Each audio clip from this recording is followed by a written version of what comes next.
সুপ্রিয় শিক্ষার্থীবৃন্দ, BBA national ইউনিভার্সিটির যারা 23 সালের পরীক্ষার্থী তাদের জন্য শুভকামনা। আমরা 2021 সালের অ্যাকাউন্টিং এর বি পার্টের 8 নম্বরে একটি কোশ্চেন সলভ করব।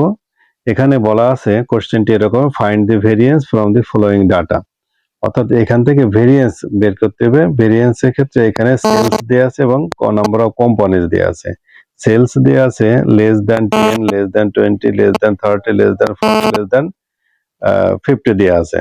অর্থাৎ লেস দ্যান বা মোর দ্যান থাকলে বুঝতে হবে যে কোম্পানির সংখ্যাটা এখানে কিউমুলেটিভ ফ্রিকোয়েন্সি দেয়া আছে। অর্থাৎ এখানে নাম্বার অফ কোম্পানিজ থাকলেও এটা সিএফ এর মান দেয়া আছে। অর্থাৎ এখানে লেস দ্যান দেয়া আছে, এখানে সিএফ এর মান দেয়া আছে। তাহলে এই লেস দ্যান থেকে ক্লাস করতে হবে, অর্থাৎ লেস দ্যান 10, অর্থাৎ 10 এর কম। 10 এর কম তাহলে আমরা এরপরে যেহেতু 10, 20, 30 এর মতো, তাহলে 10 ঘর পূর্বে আসতে হবে, ব্যাকে আসতে হবে। তাহলে 10 ঘর পূর্বে আসলে আমরা 0 পাবো। 0 থেকে 10, 10, 20, 20, 30 এইভাবে আমরা 50 পর্যন্ত চলে আসবো। আর এই জায়গার যে বিষয়টা, সেই বিষয়টা হচ্ছে প্রথম যে 8 আছে সেই 8 বসবে পরে, এই 20 বিয়োগ 8 এই যে 12, আবার পরেরটা থেকে 50 বিয়োগ 20 30, তারপর 70 বিয়োগ 50 এখানে 20, আবার 95 বিয়োগ 70 এখানে আসবে 25। এইভাবে আমরা এফ এর মান পেয়ে যাব।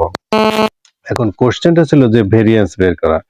ভেরিয়েন্সের সূত্রটা আমাদের আগে দেখতে। ভেরিয়েন্সের সূত্র কি? Summation F X square by N, যেহেতু এখানে এফ এর মান আছে সেই কারণে, আর summation F X by N whole square. এখন এইখান থেকে এক্স, অর্থাৎ এর মিড ভ্যালু 10 আর 0 মিড ভ্যালু করলে 5, 10 আর 20 30, 30 এ মিড ভ্যালু করলে 15। এইভাবে আমরা এক্স এর মান পেয়ে যাব। আর এই দুটো গুণ করে যোগ করলে এই যে summation F extra, summation F x পেয়ে যাচ্ছি। সামেশন এফ এক্স যেটা 2795 এটা পেয়ে গেলাম, যেটা এই জায়গায় আমরা 2795 পাবো। আর এইটা যোগ করলে আমরা এন এর মান পাবো। আর অথবা এখানে দেওয়া ছিল লাস্ট মান হচ্ছে যে এন এর মান। আর একটা লাগবে যে এফ এক্স স্কয়ার, এই যে এফ এর মান 8 ইন্টু 5 তার স্কয়ার চাপ দিলে বা 25 করলে আমরা এই মানটা পেয়ে যাচ্ছি। তাহলে এফ এক্স স্কয়ারের মানটা 96775, 96775, আর এর মানে এটা 95 দেওয়ার পরে এটা ক্যালকুলেশন করলে আমরা এই রেজাল্ট পেয়ে যাই। এটা হচ্ছে ভেরিয়েন্সের রেজাল্ট। অর্থাৎ পরে ক্যালকুলেটরের সাহায্যে বিয়োগ করলে আমরা এই রেজাল্ট পেয়ে যাচ্ছি। অর্থাৎ শুধুমাত্র এই অঙ্কটা একটু গুরুত্ব সহকারে বুঝতে হবে, সেটা হচ্ছে যে এই লেস দেন বা অনেক সময় মোর দেন থাকতে পারে। মোর দেন থাকলে আমাদের এই জায়গা ছোট হবে, উপরের দিকে বড় চলে যায়। অর্থাৎ নিচের থেকে শুরু করে আস্তে আস্তে বিয়োগ করে করে পরবর্তী ঘরগুলো ফিল আপ করে নিতে হয়। আর মোর দেন থাকলে যেমন মোর দেন 10 আসলে তার বুঝতে হবে যে 10 থেকে 20, 20 থেকে 30 এইভাবে আসবে তখন।